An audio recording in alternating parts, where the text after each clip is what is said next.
Hello friends, welcome back to my channel. मैं स्नेहा। आज देखिए मैं कुछ प्लांट ग्राफ्ट करने बैठी थी और सोचा आप लोगों के साथ भी शेयर कर दूं। जुलाई में आप लोग ग्राफ्टिंग कर सकते हैं या नहीं कर सकते, किन सावधानियों के साथ आप ग्राफ्टिंग कर सकते हैं।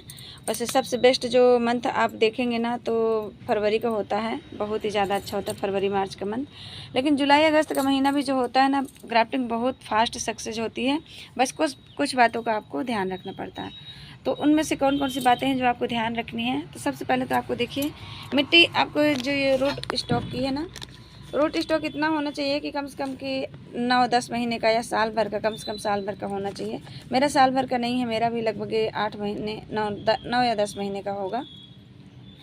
पर ये जो ब्रांच है ना एकदम हार्ड है, ऐसे एकदम लचीली ब्रांच नहीं है कि ऐसे दबाने से ऐसे झुकती ब्रांच हो ना, जो थोड़ा एकदम ग्रीन पार्ट होता है, वैसा नहीं होना चाहिए। जैसे ऊपर की ब्रांच देखेंगे ना तो ये देखिए इस तरह से बिल्कुल नाजुक सी रहती है, तो ऐसी ब्रांच पे ग्राफ्टिंग नहीं होती है।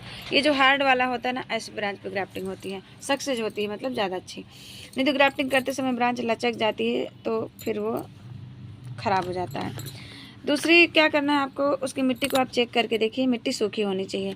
मिट्टी अगर गीली रहेगी तो इसकी देखिए बिल्कुल, ये देखिए आपको दिखा दूँ, ये देखिए मिट्टी एकदम से सूखी हुई है। अब ये कुछ रूट स्टॉक थे जो मैंने कट करके रखे थे ग्राफ्टिंग के लिए ही, लेकिन मेरे घर में उस दिन शेड लगना चालू हो गया और शाम को सिर्फ एकदम तुरंत बारिश हो गई। उसके बाद से इसमें फिर से बारिश पड़ गई और ये अभी तक सूख नहीं रहे, क्योंकि इनके ऊपर जो पत्तियाँ थी वो कट कर दी थी मैंने। अब देखिए इनमें न्यू ग्रोथ तो शुरू हो गई है। अब ये जब इनकी मिट्टी सूख जाएगी तभी मैं इन पर ग्राफ्टिंग कर पाऊँगी। अगर अभी मैं इस पर ग्राफ्ट कर भी देती हूँ ना तो मेरी जो ग्राफ्टिंग है वो ख़राब हो जाएगी, फेल हो जाएगी। रूट स्टॉक काफ़ी अच्छे हेल्दी से थे, बट ये सारा गीला हो चुका, तो इस पर ग्राफ्टिंग हम अभी नहीं कर सकते हैं। तो ये कुछ एक प्लांट है मेरे पास जो ग्राफ्टिंग के लिए, मतलब कुछ तो मैंने कर भी लिए हैं, लगभग 6-7 प्लांट मैं ग्राफ्टिंग कर चुकी हूँ ऑलरेडी, और सोचा आपको भी दिखा दूँ। साथ में आपको क्या करना है, जब भी ग्राफ्टिंग आप करते हैं ना तो आपको ध्यान ये रखना है कि कितना भी कोशिश करें मिट्टी ना फैले, लेकिन तो ये देखिए ये मैंने रेड वाला कलर, जो रेड ट्रिपल लेयर मेरे गार्डन में खिलता है ना, काफ़ी सारी इसकी डिमांड है इस समय, कई लोगों ने मुझसे मांगा है, तो प्लांट तैयार करना ही पड़ेगा उसका। तो ये भी देखिए जस्ट फ्लावरिंग पे स्टार्ट हुआ था। एक ब्रांच मैंने इसकी ग्राफ्ट कर ली है, दूसरी मैंने कट कर ली है। और ये वो प्लांट है जो बिल्कुल मरने की कंडीशन पे आ गया था, फिर मैंने इसको सैंड में लगा कर बचाया था। मदर प्लांट था, और एक्चुअली मदर प्लांट तो बचा ही नहीं था, वो तो मतलब साल भर पहले ही ख़त्म हो गया था। उसकी ब्रांच से ही मैंने कुछ प्लांट तैयार करे थे। तो ये देखिए ब्रांच में कट करके लाई हूँ जो सियोन के लिए है। तो ये मतलब इसकी मिट्टी भी बहुत ज़्यादा पानी नहीं होना चाहिए, ना तो बारिश में भीगी हुई होनी चाहिए ब्रांच बहुत ज़्यादा। जैसे 3-4 दिन से हमारे यहाँ बारिश हो रही है, आज भी अभी पानी बरस के गया थोड़ी देर पहले, तो उस तरह की ब्रांच आपकी नहीं होनी चाहिए। तो मेरा प्लांट ये शेड में रखा हुआ था, क्योंकि ये अभी मैं इसको बहुत ज़्यादा बारिश में नहीं रख रही थी, तो शेड में था और मिट्टी भी इसकी सूखी हुई थी। तो एकदम मिट्टी सूखी नहीं रहनी चाहिए, मतलब थोड़ी मॉइस्ट थी, बहुत ज़्यादा गीला नहीं था और बहुत ज़्यादा सूखा भी नहीं था। बहुत मतलब कि सूखी इस समय खैर किसी मिट्टी मिलेगी ही नहीं आपको, तो ये चीज़ ध्यान रखना है। तो रूट स्टॉक आपका अच्छा हेल्दी होना चाहिए, अच्छी सक्सेस ग्राफ्टिंग होने के लिए। और अब आपको ग्राफ्टिंग के बाद करना क्या है, तो ग्राफ्टिंग करने के बाद आपको इसको छाया में रखना है। इसके ऊपर आपको पॉलीथीन कवर करनी है। देखिए मेरे पास अभी यहाँ पर नहीं है शायद, ये देखिए जैसे ये पॉलीथीन मैं कवर करती हूँ। इसका रीज़न क्या होता है, एक तो ग्राफ्टिंग हमारी और जल्दी सक्सेस होती है, ऊपर से मान लीजिए ऊपर से बारिश का पानी या फिर कहीं का पड़ गया तो ये डायरेक्ट पॉलीथीन पे पड़ेगा, डायरेक्ट हमारे जो पानी है ना ब्रांच के अंदर नहीं जाएगा कि वहाँ से ग्राफ्टिंग हमारी ख़राब हो जाए। तो ये पॉलीथीन लगाना भी इस समय ज़रूरी है बिल्कुल। आप एक बार को दूसरे सीजन में चाहे तो स्किप कर सकते हैं, लेकिन इस समय ज़रूर लगाइएगा। और दूसरे सीजन में इसलिए हम लगाते हैं, जैसे फरवरी मार्च अप्रैल मई में करते हैं तो थोड़ा नमी को ये रोक के रखता है, तो हमारे जो फुटाव है वो जल्दी निकलते हैं। तो ये देखिए जो इधर मैंने अभी 15 जून या कुछ मतलब 20 जून के लगभग मैंने जो ग्राफ्टिंग की थी ना, सब सक्सेस हो गया है। और देखिए सब में फुटाव आ गए हैं, किसी में 2 है, किसी में 3 है, किसी में 1 ही है, तो ऐसे निकल के हैं। कुछ भी ग्राफ्टिंग भी है इसमें। और अभी मैं जुलाई में भी सोच रही हूँ 8-10 प्लांट कर लूँ। अभी मैंने मतलब 1 जुलाई के लगभग, मतलब जुलाई के स्टार्टिंग में भी 8-10-12 प्लांट किए थे। तो वो थे मेरे जो ये रेड वाले आप देख रहे हैं ना, रेड और मैरून के प्लांट, तो उनको मैंने कट करके ग्राफ्ट किया था। और ये रेड ट्रिपल लेयर के काफ़ी सारे लोगों ने मांगे हैं इसके प्लांट, तो थोड़ा सा टाइम लगेगा इनको तैयार होने में, लेकिन फिर भी मैं सोच रही थी इसी को कट कर लूँ क्योंकि इसकी ब्रांचेस भी काफ़ी लंबी थी। तो चलिए मैं ग्राफ्टिंग करके आपको बता देती हूँ फटाफट से ग्राफ्टिंग कैसे करनी है। वैसे मेरी कई सारी वीडियोज़ हैं, हर मंथ मैंने अपने प्लांट पे ग्राफ्टिंग की है, तो उसकी वीडियो मैं अपलोड करती रहती हूँ। तो जुलाई में बस इन बातों का ध्यान रखना है, बारिश से आपको इनको बचा के रखना है।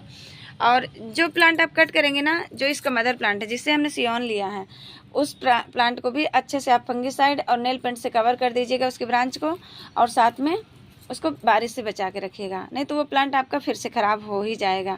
तो बिल्कुल उसको बचा के रखना है। और जो ग्राफ्टेड प्लांट है उनको तो आपको छाया में रखना ही है।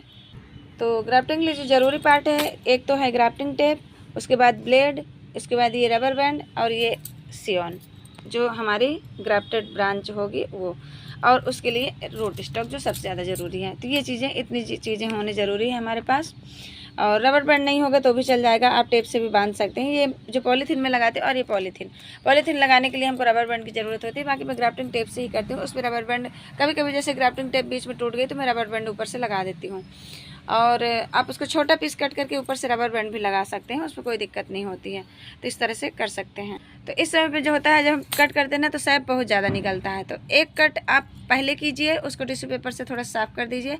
दूसरा कट को आपको टच नहीं करना है, उसका जो भी मतलब सैप रहेगा उसी से ग्राफ्टिंग हमारी जो ब्रांच होती है वो चिपकती है, जुड़ती है। तो शुरू में बहुत ज़्यादा निकलता है तो उसमें थोड़ा सा मतलब गलने का चांस ज़्यादा हो जाता है, इसलिए हम टिश्यू पेपर से पोंछ देते हैं। पर सेकंड वाले पार्ट को, मतलब सेकंड जब आप कट करते हैं ना, इसलिए 2 बार कट करते हैं, कट लगाते हैं। मैं लगाती हूँ, बाकी मैं दूसरों का नहीं जानती। मैं 2 बार कट करती हूँ। एक बार कट करती हूँ तो मैं उसको टिश्यू पेपर से थोड़ा सा साफ़ कर देती हूँ। दोबारा जब मैं कट करती हूँ तो उसको बिल्कुल टच नहीं करती, उसमें सीधा ब्रांच रख करके ग्राफ्ट कर देती हूँ।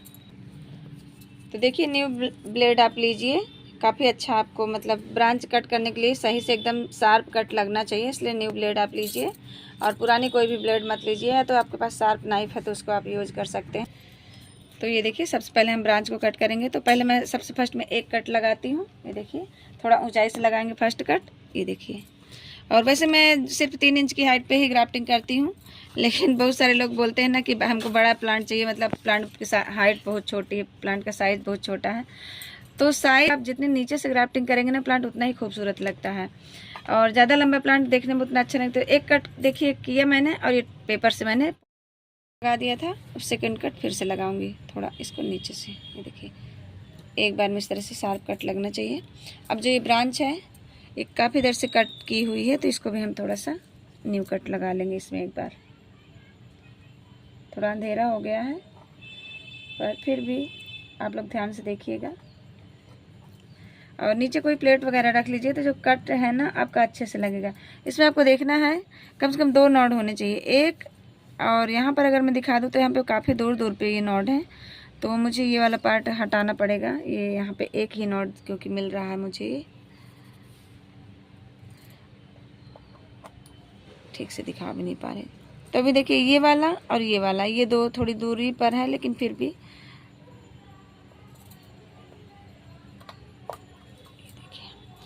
एक चीज़ और आपको ध्यान रखना है, जो नॉड एरिया है ना वो बिल्कुल सीधा होना चाहिए। ये चांद के आकार का जो बनता है ना, ये सीधा होना चाहिए। जैसे कि बड़ी ब्रांच पे आपको दिखा दूँ, ये ऐसे चांद जैसा बना हुआ है ना जो, तो ये सीधा होना चाहिए। नहीं तो क्या होगा, अगर आप उल्टी ब्रांच को ग्राफ्ट कर देंगे ना तो आपकी ग्राफ्टिंग सक्सेस नहीं होगी। तो इसलिए हमेशा आप इसको सीधा रखिए। 2 नॉड रखेंगे तो वैसे हाइट सही रहेगी। इसमें मैंने गिर रहा है 2 नॉड ही, ये देखिए ज़्यादा है नहीं, क्योंकि ब्रांच ज़्यादा थोड़ा नॉड एरिया ना थोड़ा दूर दूर थे इसलिए। और जब ये काफ़ी अच्छा मतलब ये छाया में बढ़ा है ना प्लांट, इसलिए थोड़ा सा गैप ज़्यादा हो गया है।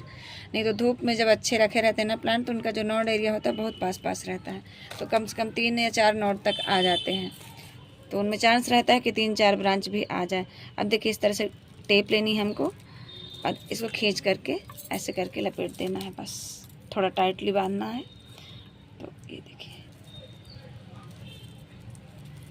इस तरह से ये हमारी ग्राफ्टिंग हो गई है। देखिए अब बस ये 15 दिन में आपको पता चल जाएगा ग्राफ्टिंग सक्सेस हुई या नहीं। ये प्लांट ही थोड़ा सा टेढ़ा है क्योंकि इसकी जो मिट्टी है ना काफ़ी ज़्यादा खाली हो चुकी है। अब इसमें हम इसका कोड भी लिख देंगे, जो मैंने इसको नाम दिया है, इसका R5 नाम था। तो याद रहता नहीं तो फिर हम बाद में भूल जाते हैं। इसी तरह से देखिए इसमें 2 ब्रांच थी तो मैंने 2 ब्रांच पे ग्राफ्टिंग करनी, एक में कर दी है, दूसरे में भी कर देते हैं। चलिए, तो एक कट लगाया था मैंने पहले, एक कट और लगा देते हैं।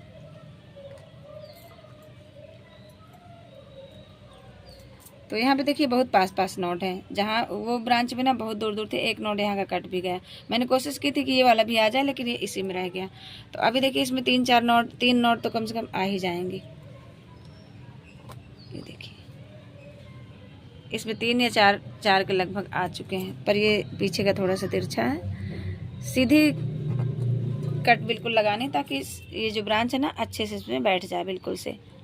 और आप इस तरह करके एक बार सेट भी कर लिया करिए। बस आपको हाथ से जो कटा हुआ पार्ट है ना उसको टच नहीं करना रहता है ना, इसके जो टिश्यू होते हैं थोड़े डैमेज हो जाते हैं तो ग्राफ्टिंग सक्सेस होने में प्रॉब्लम होती है। तो सीधा आप उसमें ब्रांच ही रखा करिए और दोबारा आपको कट पार्ट को टच नहीं करना है, ना ही उसके शेप को पोंछना है, क्योंकि उसी से ग्राफ्टिंग हमारी सक्सेस होगी। ये देखिए इस तरह से। तो सिंगल ब्रांच पे ग्राफ्टिंग करना ज़्यादा आसान होता है, डबल में थोड़ा सा दिक्कत होती है। अब ये देखिए टूट चुका है, तो अब मैं दूसरा टेप खींचूंगी तो दिक्कत होगी। इसके चलते मैं आपको रबर बैंड का भी बता देती हूँ कि आप इस कंडीशन पे रबर बैंड भी लगा सकते हैं। देखिए इस तरह से, और कोई दिक्कत नहीं होगी, इससे भी हमारी ग्राफ्टिंग बहुत अच्छी सक्सेस हो जाएगी। बस आपको टाइटली इसको खींच करके रबर बैंड लगा देना है। ये देखिए इस तरह से। तो टेप को घुमा करके बांधना मैंने बता दिया, और जैसे आपका टेप बीच में टूट जाता है और आपने खींच के रखा हुआ है तो आप इस तरह से रबर बैंड इसमें लगा सकते हैं। तो बस फ्रेंड्स, आप जुलाई में ग्राफ्टिंग कर सकते हैं थोड़ी सी सावधानियों के साथ। मिलते हैं नेक्स्ट वीडियो में नेक्स्ट टॉपिक के साथ। तो आज के लिए इतना ही। तो ये देखिए यहाँ पे मैंने 13 प्लांट ग्राफ्ट किए, और अब रूट स्टॉक नहीं है मेरे पास, नहीं तो ब्रांच अभी भी बची हुई थी। देखिए इतनी ब्रांच बची थी, मतलब इसमें 3-4 प्लांट हो जाते। तो एक ये बचा हुआ है, तो इस पर मैं वी ग्राफ्टिंग कर दूंगी पूरी ब्रांच को। और आने वाले टाइम में जब भी मुझे ज़रूरत होगी इसको ऊपर से कट करके मैं ब्रांच ले सकती हूँ उसमें से। तो देखिए यहीं से कट करके करूँगी ताकि ये जो डबल ब्रांच है ना इसकी, ये भी इसमें आ जाए। तो इस तरह से वी ग्राफ्टिंग में इसमें कर दूँगी। इसकी पत्तियाँ सारी हटा देते हैं कट करके। तो देखिए वी कट कैसे लगाएंगे हम, तो इस साइड से हमको तिरछा कट लगाना है, और ये देखिए इस तरह से, और इधर से भी एक कट हमको तिरछा लगाना है। तो देखिए इस तरह से तिरछा कट दोनों साइड से लगा करके हम बीच में वी पार्ट बना लेंगे। और ये देखिए इसके अंदर का जो निकलेगा ना इस तरह की शेप में, तो ये वी ग्राफ्टिंग के लिए हमको ऐसा ही कट लगाना पड़ता है। ये देखिए ये कट हमने लगा लिया। अब जो ये ब्रांच है ना इसको हम वी आकार में कट कर लेंगे दोनों साइड से। जैसे हम पेंसिल को छीलते, मतलब पेंसिल नहीं, पहले के ज़माने में जो कलम छीली जाती थी ना वैसा टाइप का, जैसे हाँ वही। तो इसको भी हम सेम वी आकार का कट लगा लेंगे इसमें भी। तो ये देखिए इस तरह से टेप हमारा जो था वो मैंने लगा दिया। मैं आपको ठीक से दिखा तो नहीं पाई क्योंकि मैंने एक हाथ से ग्राफ्टिंग करनी थी। और ये देखिए इस तरह से बांध दिया है, और ये वी ग्राफ्टिंग है। वी ग्राफ्टिंग बहुत ही जल्दी सक्सेस हो जाती है, लेकिन आपको इसको खोलने के लिए जल्दबाजी नहीं करना है। जैसे हम इसको 20-25 दिन में खोल देते हैं जैसे ही फुटाव निकलता है, लेकिन इसको आपको कम से कम 1.5 महीना टाइम देना है। 1.5 महीना टाइम आप देंगे तो ये बहुत अच्छा मजबूती से चिपक जाएगी ब्रांच। नहीं तो कभी कभी क्या होता है, कहीं भी किसी चीज़ में गलती से हाथ लग गया, कभी टकरा गया, बहुत सारे प्लांट होते तो आपस में इधर उधर रखने उठाने में तो ब्रांच अलग हो जाती है। तो 1.5 महीने में काफ़ी अच्छे से चिपक के मजबूती से चिपक जाती है। उसके बाद फिर कोई रिस्क नहीं रहता। तो 1.5 महीने में ही आप अपने जो वी ग्राफ्टिंग है ना उसको ओपन करिए, मतलब उसका टेप खोलिए। तो बस अब इनको हमको सबको पॉलीथीन लगा देनी है और सबको छाया में रख देना है जहाँ पर बारिश का पानी ना गिरे और धूप भी ना लगे। तो ये मैं तो यहीं रखूँगी, मेरा तो यही खजाना है पूरा अडेनियम का। तो यहीं पे जगह बना के इनको भी रख दूँगी। कुछ सीडलिंग मैंने रिपोर्ट करी थी, उनको मैं शिफ्ट करूँगी 3rd फ्लोर पे ले जा करके। वैसे अभी थोड़ा सा रिस्की है, हाइब्रिड सीडलिंग है सारी। पानी बहुत ज़्यादा हमारे यहाँ गिर रहा है, अभी भी देखिए बादल छाए हैं, बहुत पानी गिरने वाला है रात को भी। तो बस फ्रेंड्स, मिलते हैं नेक्स्ट वीडियो में नेक्स्ट टॉपिक के साथ। तब तक के लिए बाय।